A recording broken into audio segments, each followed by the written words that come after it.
Hi, this is James. And Jess. And today we are taking a look at the Warcraft 3 Muradin Bronzebeard action figure produced in-house by Blizzard. Pretty cool. He's very, very cool. Let's start taking a look at his articulation. So like a lot of the other figures produced by Blizzard, his articulation is very, very limited. He can move his arms up and down at the shoulder, and then he's kind of got a wrist, elbow swivel right there. That's it for the legs. For the arms, excuse me. For the legs, they move just a little bit up and down, and you can actually swivel his ankles. It's funny because it's technically his ankles and his wrists, but his gloves and his boots are so large that it almost becomes his elbow and his knee. Yeah, so however you want to call it, they do swivel, just in interesting places. And then he's got a waist swivel, so you can actually, and that works out really well, and you can kind of get some very cool poses out of that. But that is it for the articulation. His head doesn't move. Not with that beard. No, and speaking of that beard, it actually gets quite a bit in the way of his arms, and so you really have to pose him around the arms. As very cool as the beard is, it is, well, it gets in the way. Which is, a common problem for dwarves, and they've written stories about it, sung songs about it. Developed very impressive braiding techniques, as you can see. Very, with even little skull decorations. I don't know what you call that. Ponytail holders? Ponytail, beard holders. I'm pretty sure I did see these at the expensive shaving store at the mall, though. Oh, you're right. Yeah. So, I mean, it's not like these are weird or anything. Yeah, it's just high class. Yeah, absolutely. He's a king after all. Well, he's not a king. Royalty. He's definitely royalty. He'd more like be a prince. Yeah, close enough. Very close. Anyway, articulation, very limited. Hampered a lot by his sculpt, even though it's very cool. I would actually even say it's a little less than some of the other figures we've taken a look at, and kind of give it a 1.5 just because it's so limited. Ouch. And then what you get with it is difficult because either this leather belt / kilt is getting in the way, or his beard is getting in the way. The only point of articulation that really works well on him is his waist swivel. So that was the weak part, the bad news, but Payton Sculpt are a completely different story. His paint is very, very nice, and he's got a lot of rich colors on it. I really like this blue. It's kind of this deep royal blue, almost reminds me of the old Seahawks colors. I really, really like it. In addition, he's got all these really cool leather and fur detailing, and it even has different colors. So for his belt right here, it's this kind of brown fur, and then it's got this white fur that's on the trim right there, and you even see it on his helmet right here where the horns are.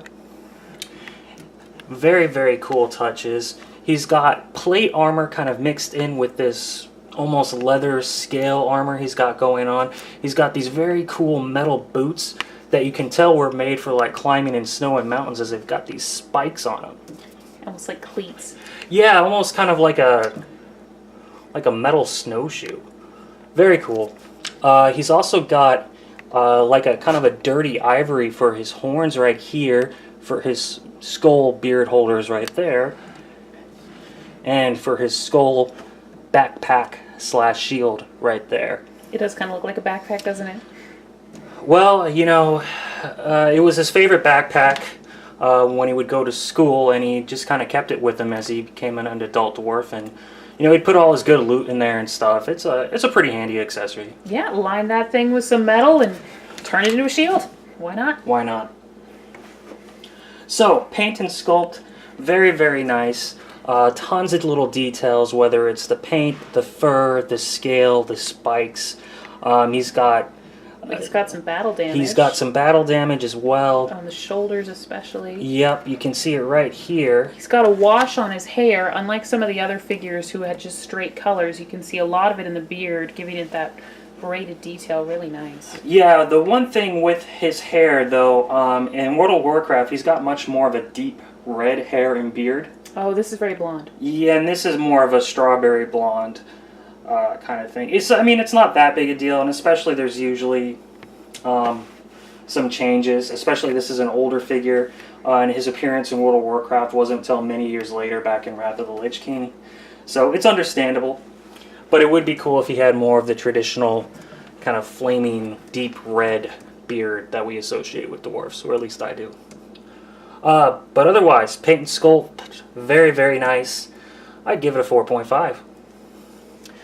Moving on to accessories, he actually has 4 of them. The 2 obvious ones that you can see right here are his weapons. He's got a very cool kind of hand hammer. It's not like a war maul that you would two-hand. It's got a little emblem rune here. It looks like it's made out of like a chipped stone. You can see cracks here and here all over the hammer. It looks like he's used it for many, many years, and it's seen a lot of battles. It's got this nice, cool oak handle, and then it's even got little wrapping here with the fur. He holds it fairly well as well, so that's very cool too. Now his other accessory right here is this axe. Same as the hammer. Rather than being more of a gray stone, it's this silver. He's got runes on both sides of it. It almost has blood on the edge, doesn't it? It does. It actually has a blood kind of paint on the edge right there where it's all chipped and cracked. It looks pretty gnarly. It is very, very cool. It's not real blood. It's vegetarian. It's vegan. Well, of course. I mean, Muradin, he's a good guy. Yeah, he's a humane dwarf. Very humane. Now, so those are the 2 obvious accessories, but what he also has right here... Another tiny hat! Well, no, this isn't tiny. I mean, it's a good size. Another sizable hat! A sizable hat, yes. It's very cool, as you can see here. It's got multiple colors. It's got the bulk of the helmet is this kind of silver metal, gunmetal even. Yes. Then it's got this bronze trim on the bottom there. And then the horns themselves, like I had mentioned earlier, are this very cool dirty ivory with the washed out fur trim there too. It looks great. Like the orc grunt, molded to fit his head. A little bit different than the orc grunt, though when you take it off, it's really obvious it needs to kind of be on his head, whereas the orc grunt hat could just sit on the floor and look like a hat. Right. Well, not only that, this is where the sculpt here is cool. He does, I mean, his head looks great, and he's got a great face with a very kind of cool scowl. In the game, though, he's not balding. He's got a full head of hair, and he actually wears like a metal diadem, rather than this kind of Viking-styled helmet. So that's also kind of a difference between the games. But again, this figure came out way before his appearance in World of Warcraft. And finally, we move on to a skull backpack / shield. Very cool, also made out of that washed out ivory color. A lot of detail. Kind of reminds me of the... I forget the name, but there was, back in Vanilla WoW, one of the level 60 epic shields that were really popular where, like, was basically just a big flaming skull. Now, obviously this one isn't on fire or has any fire detail, but it's still very reminiscent of that, so I really like it. Look at this, I didn't notice this before, and we've had this figure for years. But here, hold up this. You see that it looks like the tusks are missing on his skull, and they look like they could fit on his helmet. Yeah, this could have definitely been like a troll berserker skull that he took down. I mean, there's definitely frost trolls around Casmodan, or it could have been, from an adventure. It's definitely very cool, and kind of even tells like a nice little story. So it fits on his back with the 2 pegs there, but it does fall off a little bit more than some of the other accessories, unfortunately. His backpack's shield is usually the first thing to go. His hat stays on fairly well, a lot better than the orc grunt. Yeah, because it has a little, actually, a tab on it that slots into the back of his head. Yeah, it's a lot more secure, because it's also a heavier hat. But with all that said, 4 accessories, all of them are very, very cool and very detailed. I would say that's a 5 for his accessories. They're very, very nice. Play value. Well, he is definitely a very cool dwarven warrior, and I think... He's a sturdy dwarf. He's very sturdy, he's very solid. He's been dropped and all that kind of thing, moved to several different places, and we've never had an issue with him. One of the first of these older Warcraft figures that we picked up, we've had him for about 6 years now, and he was old when we bought him. Yeah, he was. We got him on the secondary market. So he's a very sturdy old dwarf, just like in the games. But again, very limited in terms of posability with his articulation.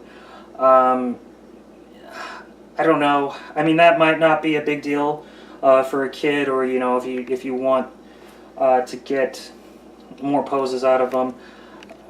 I would say his play value is probably around a 3, just because he leans more towards a statue than he does an action figure, if we're being honest. That being said, he's a very, very nice figure, but you know, a lot of his detailing and accessories and all that great stuff, the articulation and the play value, I think, was sacrificed for that.